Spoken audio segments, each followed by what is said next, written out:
हमारे साथ मौजूद हैं स्वामी प्रसाद मौर्य जी। और ये जो स्कूल प्राथमिक शिक्षा और बेसिक शिक्षा के बंद करने के शासन ने शासनादेश जारी किया है, उसको लेकर के राज्यपाल को ज्ञापन देने जा रहे थे, लेकिन यहाँ पर ये हजरतगंज दारुसफा के पास पुलिस ने बैरिकेड लगा करके रोक दिया और ये धरने पर बैठ गए हैं। हम इनसे बात करते हैं। और यहाँ पर आप देख रहे होंगे कि लगातार ये यहाँ पर पुलिस प्रशासन स्वामी प्रसाद मौर्य से बात करने की कोशिश कर रहे हैं, उनको समझाने का प्रयास कर रहे हैं। सर, कहां पर जा रहे थे और किस चीज को लेकर के ज्ञापन राज्यपाल को देने जा रहे थे? क्योंकि पहले से ही श्री राज्यपाल उत्तर प्रदेश को 27,764 स्कूलों के बंद होने संबंधित प्रतिवेदन देने की मेरी तैयारी भी है, राज्यपाल कार्यालय को सूचना भी है, लेकिन योगी सरकार राज्यपाल जी तक हमें पहुंचने नहीं दे रही है। हम लोकतंत्र में विश्वास करते हैं, लोकतांत्रिक व्यवस्था में विश्वास करते हैं, लोकतांत्रिक मूल्यों की रक्षा के लिए हम संकल्पित हैं। इसीलिए हम कोई भी अलोकतांत्रिक कार्य नहीं करना चाहते। योगी सरकार अलोकतांत्रिक करे, उन्हें मुबारक, लेकिन हम लोकतंत्र में विश्वास करते हैं। लोकतांत्रिक तरीके से अपना विरोध भी दर्ज करा रहे हैं और अपना राज्यपाल महामहिम राज्यपाल जी को जो देना है, मीडिया के माध्यम से मैं अपनी पीड़ा भी उनको पहुंचा रहा हूं कि किस तरीके से 27,764 स्कूल बंद होने से 14 लाख बेटी बेटियों की शिक्षा खत्म होने जा रही है। क्योंकि 6 से 14 साल के बच्चों को 4 किलो 5 किलो जाने में असुविधा होगी। ये ऐसे बच्चे हैं जिसमें गांव के गरीब, मजदूर, किसान, दलित, आदिवासी, पिछड़े समाज के बच्चे पढ़ते हैं। जो हैव्स नॉट हैं उनके बच्चे पढ़ते हैं।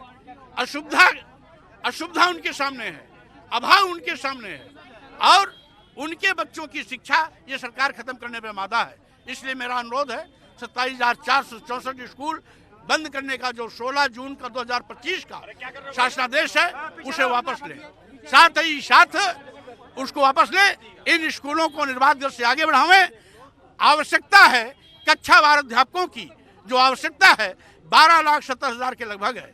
आज 6.5 लाख ही मात्र अध्यापक है, यानी 50% अध्यापकों के बलबूते पर लगभग 2,40,000 प्राथमिक उच्च प्राथमिक विद्यालय संचालित किए जा रहे हैं। स्वाभाविक रूप से जब 15,000 विद्यालय एक शिक्षक चलाते हैं, यानी प्रति विद्यालय में एक शिक्षक, ऐसे 15,000 विद्यालय हैं, तो स्वाभाविक रूप से बच्चों की नामांकन घटेगी। अगर पर्याप्त शिक्षक होंगे तो नामांकन बढ़ेगा, क्योंकि जिन विद्यालयों में 4 अध्यापक 5 अध्यापक हैं, वहाँ बच्चों की संख्या भी 400, 450, 500 है। इसका मतलब है ये विद्यालयों में बच्चों का नामांकन का कारण शिक्षकों की उदासीनता नहीं, बल्कि स्टाफ की कमी है। इसीलिए माननीय मुख्यमंत्री से मेरा ये भी अनुरोध है, इन विद्यालयों का संचालन सुव्यवस्थित ढंग से आगे बढ़ाएं। जो अतिरिक्त 6.5 लाख शिक्षकों की भर्ती है, समयबद्ध कार्यक्रम बनाकर पूरा करें।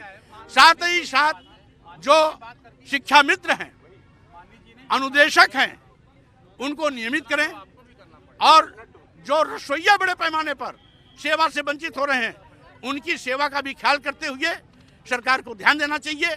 सरकार का एक बहुत ही सुप्रसिद्ध नारा है, पढ़े बेटियां, बढ़े बेटियां। स्कूल बंद होने से बेटियां सबसे ज्यादा प्रभावित होंगी। 100% बेटियों की शिक्षा खत्म होगी।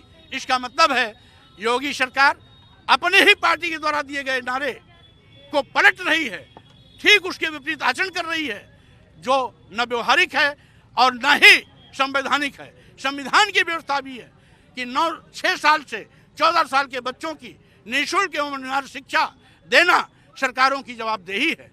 सरकार अपनी जवाबदेही से भाग रही है, पलायन कर रही है। इसलिए सरकार को पलायन करने से बचना चाहिए। आज जब सरकार चट्टी चौराहे पर मंत्रालय तो खुलवा रही है, लेकिन विद्यालय बंद कर रही है, ये अंधेर नगरी है। स्वाभाविक रूप से यह गलत काम को विरोध अपनी जनता पार्टी कर रही है। प्रतिवेदन के माध्यम से हम अपने 14 लाख बच्चों के बंद हो रहे शिक्षा संबंधी ज्ञापन श्री राज्यपाल जी को देने के लिए जा रहे हैं, लेकिन प्रशासन ने हमें रोक दिया है। इसलिए हम लोकतांत्रिक तरीके से धरना के माध्यम से अपना विरोध दर्ज करा रहे हैं।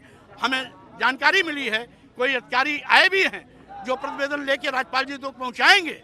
अपेक्षा करता हूं कि इस प्रतिवेदन को गंभीरता से लेते हुए राज्यपाल जी प्रभावी कार्रवाई करेंगे। तो ये स्वामी प्रसाद मौर्य थे जिनका कहना है कि भैया यहाँ पर ये जो जाम लगा हुआ है इसको खुलवाने के लिए यहाँ पर कोई अधिकारी आए हुए हैं ज्ञापन लेने के लिए, हम उनके माध्यम से ज्ञापन दे देंगे। लेकिन तस्वीरें अगर दिखाऊं तो यहाँ पर देखिए पुलिस ने यहाँ पर स्वामी प्रसाद मौर्य को उठाना शुरू कर दिया है। काफी संख्या में, बड़ी संख्या में यहाँ पर पुलिस फोर्स तैनात है। आप देख रहे होंगे कि एसएचओ हजरतगंज यहाँ पर लगे तैनात है, उनके साथ ही जो पुलिस फोर्स है वो यहाँ पर इनको उठा दिया गया है। बड़ी संख्या में जो कार्यकर्ता हैं वो यहाँ पर नारेबाजी कर रहे हैं और इनका कहना है कि हम लोकतांत्रिक तरीके से राज्यपाल को ज्ञापन देने जा रहे थे लेकिन हमें यहाँ पर रोक दिया गया है। और कार्यकर्ता जो आगे देख रहे होंगे तस्वीरों में कि बढ़ रहे हैं और उनको यहाँ पर पुलिस ने बैरिकेड लगा करके रोक दिया है। तस्वीरों में आप देख सकते हैं। मैं आपको बताऊं, अगर मेरे पीछे की रोड, तो ये सीधी रोड जो जाती है वो जीपीओ होते हैं राजभवन जाती है और राजभवन, और आपको बता दें, और ये दारुल सफा, ये ठीक सामने जहां पर ये कार्यकर्ता खड़े हैं, ये दारुल सफा का गेट नंबर 1 है और यहां से ये निकल करके पैदल मार्च करते हुए ये ज्ञापन देने जा रहे थे राज्यपाल को, लेकिन पुलिस ने यहाँ पर इनको बैरिकेड लगा करके रोक दिया है। अब यहाँ पर तीखी नोकझोंक हो रही है, यहाँ पर आप देख रहे होंगे तस्वीरों में। हालांकि स्वामी प्रसाद मौर्य से जब हमने बात करी तो उनका कहना है कि जो 27,644 स्कूल जो बंद किए जा रहे हैं उनको लेकर के हम ज्ञापन देने जा रहे थे, हमें रोक दिया गया है। हमारी सरकार से यही जो गुजारिश है, जो उन लोगों के भविष्य क्या होगा जो बच्चे उस स्कूलों में पढ़ रहे हैं, वो प्रॉपर्टी का क्या होगा, इसके साथ ही आगे की क्या रणनीति बनाई है। अगर बंद किए जाएंगे तो जो शिक्षक बेरोजगार होंगे, जो आंगनवाड़ी, जो मिड डे मील है, उन सब को लेकर के वो एक प्रोफार्मा तैयार करा था, उसी को लेकर के ये राज्यपाल के यहाँ ज्ञापन देने जा रहे थे। कैमरा पर्सन मिंटू सिंह के साथ मनोज पांडे, लखनऊ न्यूज़ 24।